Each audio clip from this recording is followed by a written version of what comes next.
Hello everyone, I am Ibadur Rahman and in this video I am going to explain exercise 10C of class 11th mathematics, chapter name quadratic equations. But first we will discuss some rule or properties related to this chapter, then we will be back to the exercise 10C. So let's start the characteristic of the quadratic equation. Look here, it is given in your book, nature or character of fruits minus b plus minus root of b square minus 4ac upon 2a. Suppose we have a quadratic equation x square plus bx plus c is equal to 0, then its solution will be by quadratic formula minus b is equal to plus minus root of b square minus 4ac upon 2a. Suppose we simply find the value of discriminant b square minus 4ac. Clear? If the root are real and unequal, if b square minus 4ac is positive, the root are rational if b square minus 4ac is perfect square. The roots are irrational if b square minus 4ac is not a perfect square. The root are equal if b square minus 4ac is 0, each root being equal to minus b upon 2a. It follows that x square plus bx plus c is a perfect square if b square minus 4ac is equal to 0 and the root are imaginary if b square minus 4ac is negative. The roots are complex. अब इन्होंने कहा क्या है, पहले इसको समझ लेते हैं. अगर से किसी क्वाड्रेटिक इक्वेशन का discriminant means a x square plus b x, suppose कर लीजिए आपके पास इक्वेशन है a x square plus b x plus c is equal to 0. इस इक्वेशन का सिर्फ डिस्क्रिमिनेंट फाइंड किया जाए तो वो बी स्क्वायर माइनस 4ac, इसको कैपिटल डी से भी इंडिकेट करते हैं. Capital D is equal to B square minus 4ac. Clear? तो अगर हम यहाँ से कोफिशिएंट निकालने ए बी और सी के और डी की वैल्यू फाइंड की जाए या डिस्क्रिमिनेंट फाइंड किया जाए, उस डिस्क्रिमिनेंट की वैल्यू क्या क्या हो सकती है, या तो पॉजिटिव होगी या निगेटिव होगी या ज़ीरो होगी. अब अगर वैल्यू पॉजिटिव है तो ये कहा जा सकता है कि आपके रूट्स रियल है एंड डिस्टिंक्ट है, डिफरेंट है, दोनों रूट अलग अलग है, रियल एंड डिस्टिंक्ट रूट है. क्लियर? और अगर से d की वैल्यू आपकी 0 आ रही है, जैसे यहाँ पर है d की वैल्यू 0 है, तो इसका मतलब आपके रूट रियल है और इक्वल है. d पॉजिटिव होने पर रियल एंड डिस्टिंक्ट रूट होंगे, अलग अलग रूट होंगे, एंड डिस्क्रिमिनेंट की वैल्यू 0 होने पर रियल एंड इक्वल रूट होते हैं. बट अगर ऐसा हो कि d की वैल्यू निगेटिव आ जाए, means B square minus 4ac को सॉल्व किया जाए, इसकी वैल्यू निगेटिव आ जाए, तो ये कहा जाएगा कि आपके रूट इमेजनरी हैं या कॉम्प्लेक्स हैं, नंबर के फॉर्म में है. ओके. अब आते हैं, अगर से डिस्क्रिमिनेंट की value means the root are rational if B square minus 4ac is perfect square. Suppose करिए आपने बी स्क्वायर माइनस 4ac की वैल्यू सॉल्व किया और वो कोई ऐसा नंबर मिला जो कि परफेक्ट स्क्वायर है. तो परफेक्ट स्क्वायर अगर डिस्क्रिमिनेंट है तो इसका मतलब दोनों रूट्स आपके क्या होंगे, रेशनल होंगे. रेशनल का मतलब जिन नंबर को हम p बाई क्यू के फॉर्म में रिप्रेजेंट कर सकें और p एंड q दोनों इंटीजर है जबकि q की वैल्यू 0 ना हो. The root of irrational if B square minus 4ac is not a perfect square root. अब जाहिर सी बात बी स्क्वायर माइनस 4ac आपका इरेशनल होगा, क्योंकि अगर इसका स्क्वायर रूट नहीं हो पाया, ये परफेक्ट स्क्वायर नंबर नहीं तो स्क्वायर रूट नहीं निकलेगा ना. तो अगर स्क्वायर रूट नहीं हो पाया तो वो इरेशनल होगा, और अगर स्क्वायर रूट हो गया तो वो रेशनल होगा. ठीक? और अगर 0 होंगे तो रूट रियल होंगे और दोनों रूट आपके सेम होंगे. और निगेटिव होने पे क्या होता है, रूट आपके रियल नहीं होंगे. रियल नहीं होंगे तो क्या कहलाएगा, इमेजनरी कहलाएगा, या रूट्स आर कॉम्प्लेक्स. कॉम्प्लेक्स में रियल एंड इमेजनरी का कॉम्बिनेशन होता है. Clear? Let's see the example number 7 just below of this topic here. Examine the nature of root of equation. इन इक्वेशंस के आपको नेचर बताने हैं, रूट्स के क्या होंगे. नेचर का मतलब आपको ये बताना है कि रूट्स आपके इक्वल होंगे, रियल होंगे, इमेजनरी होंगे, कॉम्प्लेक्स होंगे, कैसे होंगे. ठीक है ना. तो वैसे तो एक तरीका ये था कि हम इसको फैक्टराइज करते, एक्स की वैल्यू निकालते, क्वाड्रेटिक फॉर्मूला अप्लाई करके वो काम हो जाता हमारा, हमें मालूम चल जाता. लेकिन इस चैप्टर में स्पेशली आपसे ये कहा जाएगा without using quadratic formula find the nature of the roots. तो उसके लिए हमको डी की वैल्यू सॉल्व करनी होगी. तो यहाँ पे देखिए डिस्क्रिमिनेंट आपने निकाला बी स्क्वायर माइनस 4ac, ये क्या हो गया, A B C. So b square minus 4ac is equal to minus 20. ये निगेटिव नंबर है. अगर से d की वैल्यू निगेटिव है मीन्स रूट आपके क्या हो गए, रियल नहीं है, नॉट रियल. नॉट रियल नहीं है तो क्या होगा, इमेजिनरी कहलाएगा, और you can say that roots are complex. Clear? वो हम लोगों ने कॉम्प्लेक्स नंबर एक चैप्टर उसको देखा था, तो उसमें आया है टॉपिक। वैसे ये आपका शायद सेकेंड टर्म के सिलेबस में होगा। बहरहाल सेकेंड क्वेश्चन, 2x² - 7x + 3। अब इसमें देखिए डिस्क्रिमिनेंट निकाला गया, तो -b², b = -7 ना, so b² - 4ac, b² - 4ac is equal to 25, which is positive and perfect square. देखिए ये नंबर आपका परफेक्ट स्क्वायर है ना, तो इसके रूट क्या होंगे? रियल होंगे, डिफरेंट होंगे, अलग अलग होंगे, लेकिन यहाँ पर रेशनल होंगे। The roots are real and rational. दोनों रूट्स क्या होंगे आपके? अलग अलग वैल्यू मिलेगी और वो रेशनल नंबर होंगे। और रूट्स कैसे होंगे? रियल होंगे। और अगर से परफेक्ट स्क्वायर नहीं है तो रियल होंगे बट इरेशनल नंबर होंगे। तो ये दो चीज़ें हो गई। इसी तरीके से हम लोगों को इस चैप्टर को सॉल्व करना है। Clear? Now look here, sum and product of roots. If the two roots of a quadratic equation ax² + bx + c is equal to 0 obtained in article 10.01 be denoted by alpha and beta, we have this। अब सीधी सी बात है, जो इसका quadratic formula होता है वो क्या होता है? ये होता है ना, x = -b ± (b² - 4ac) upon 2a। जाहिर सी बात, प्लस की वैल्यू लेके उसको अल्फा सपोज कर लिया गया और निगेटिव वैल्यू लेकर उसको बीटा सपोज कर लिया गया। अब इस टॉपिक पे हमको सम एंड प्रोडक्ट ऑफ रूट्स निकालना है, मीन्स अल्फा प्लस बीटा निकालना है और अल्फा डॉट बीटा निकालना है। अब देखिए अल्फा की वैल्यू ये हो गई, पॉजिटिव साइन के साथ जो लिया वो अल्फा माना, आप उसको कुछ भी मान सकते हैं, आप नेगेटिव साइन वाला अल्फा मान लीजिए, वो बात नहीं है। बस एक वैल्यू जो पॉजिटिव के साथ मिलेगी उसको किसी एक को आप अल्फा मान लीजिए, किसी दूसरे को आप बीटा सपोज कर सकते हैं। सो अल्फा प्लस बीटा, अगर इस दोनों को हम सॉल्व करें तो हमको -b/a मिल जाएगा। कैसे? 2a एज ए एलसीएम, तो जब एलसीएम 2a हो जाएगा तो b² - 4ac -b² - 4ac cancel हो जाएगा ना।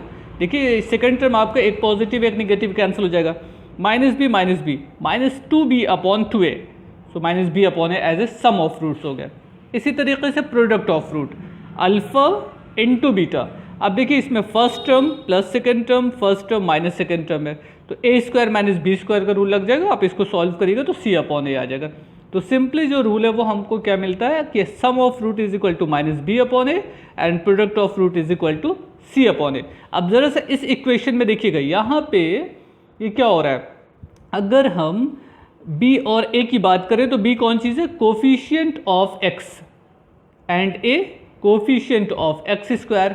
So sum of roots is equal to minus coefficient of x upon coefficient of x², and product of root is equal to constant term divided by coefficient of x².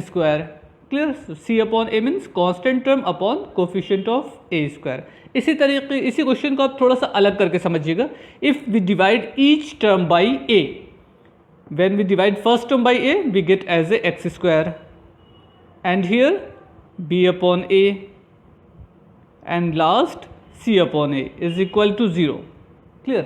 अब देखिए इसको आप ऐसे लिख सकते हैं, x² minus alpha plus beta x plus alpha beta is equal to 0, means sum of roots and product of roots.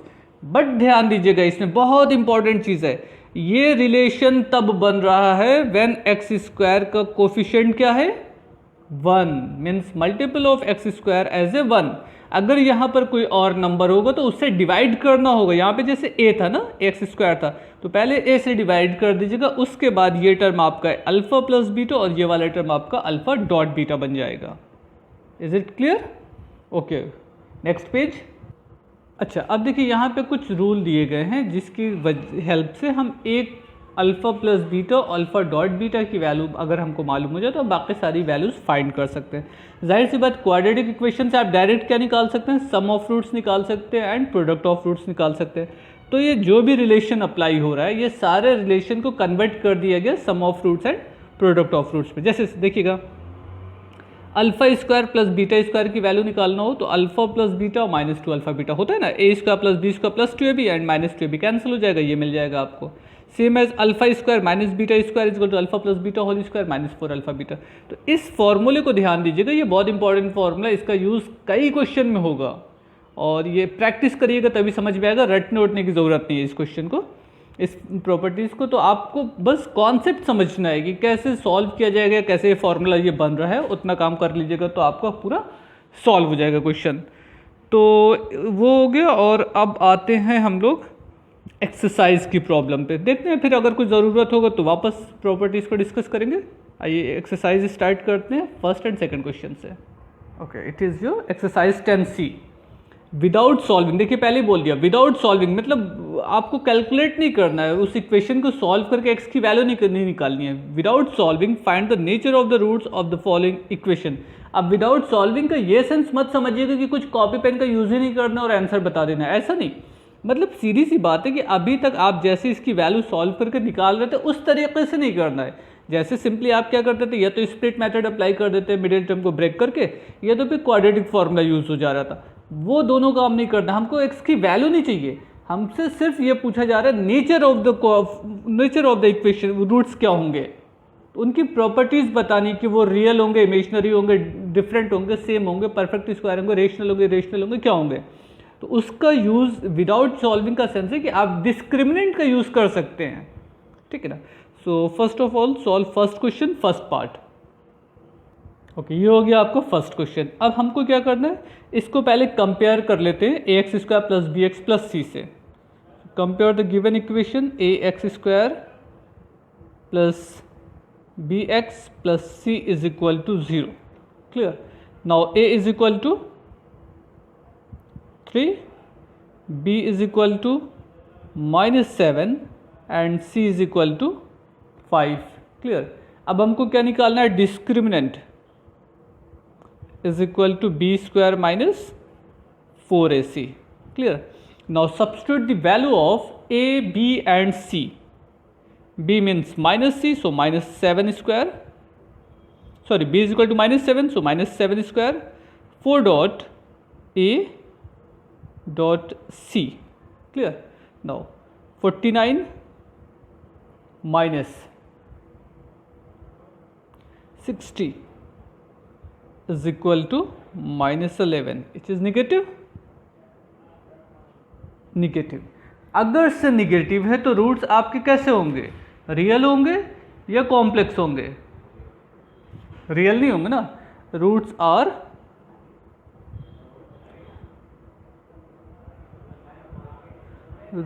Are imaginary, ये ना होगा, या तो कॉम्प्लेक्स लिख दीजिए या नॉट रियल लिख दीजिए या इमेजिनरी लिख दीजिएगा, roots of imaginary। Is it clear? It is your complete solution of question number 1 first part। now एक और देख लेते हैं। here fourth part x square plus px minus q square। अब तो यहाँ पे नंबर है ही नहीं, कैसे पता चलेगा कि वो पॉजिटिव है, निगेटिव है, रियल है, क्या है। तो आइए पहले सॉल्व करते हैं, खुद ही बात समझ में आएगी कि क्या है ये। Fourth part x square plus P x minus Q x square. सबसे पहला काम, इस क्वेश्चन को कंपेयर कर लेते हैं x square plus b x plus c से, उसके बाद देखते हैं क्या होगा। A x square plus b x plus c is equal to 0। A is equal to 1, यहाँ पे कुछ नहीं है तो 1 सपोज किया जा सकता है। B is equal to p and c is equal to minus q square. Clear. Now अब डिस्क्रिमिनेंट फाइंड कर लेते हैं, d is equal to B square minus 4ac। लाइए इसमें वैल्यू पुट कर दी जाए सबकी। b means p, so b square means p square minus 4 dot a dot c। Clear. आप इसको सॉल्व करिएगा तो माइनस माइनस प्लस हो गया, सो p square plus q square. अब देखिए पी स्क्वायर क्यू स्क्वायर दोनों आपका परफेक्ट स्क्वायर के फॉर्म में, ये भी स्क्वायर के फॉर्म में, ये भी स्क्वायर के फॉर्म में। तो पी और क्यू की वैल्यू कुछ भी हो, पॉजिटिव हो या निगेटिव हो, स्क्वायर करने पे तो कन्फर्म है वो पॉजिटिव आएगा।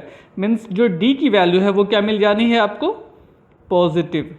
अगर से पॉजिटिव है तो रूट्स आपके कैसे हो जाएंगे, रियल रूट्स हो जाएंगे ना। अच्छा, और इसमें ज़रा सा देखिएगा, ये टर्म आपका परफेक्ट स्क्वायर बन रहा है या नहीं बन रहा है। तो ये आपके रूट्स क्या हो जाएंगे, roots are real. Clear. Perfect square नहीं बन रहा है, ये कहीं से कंफर्म नहीं हो रहा है कि ये परफेक्ट स्क्वायर होगा कि नहीं होगा, क्योंकि प्योर, क्योंकि वैल्यू तो कुछ भी हो सकती है। अगर होल स्क्वायर बनता तो हम कह सकते थे कि ये परफेक्ट स्क्वायर बन रहा है, बट होल स्क्वायर तो बन ही नहीं रहा है ना। ए पी प्लस की होल स्क्वायर होता तो परफेक्ट स्क्वायर बन जाता है। क्लियर। तो क्वेश्चन नंबर 1 इस तरीके से सॉल्व करने की कोशिश करिए। In next video we will start second question. Clear. So see all the example of this exercise and solve all example. सिर्फ देखने से काम नहीं चलेगा, उस क्वेश्चन को सॉल्व करिए। एग्जाम्पल बहुत इंपॉर्टेंट है, उनको सॉल्व करिए, उसके बाद एक्सरसाइज की प्रॉब्लम लगाइए, काफ़ी आपको हेल्प मिल जाएगी। Okay, thank you everyone, good bye.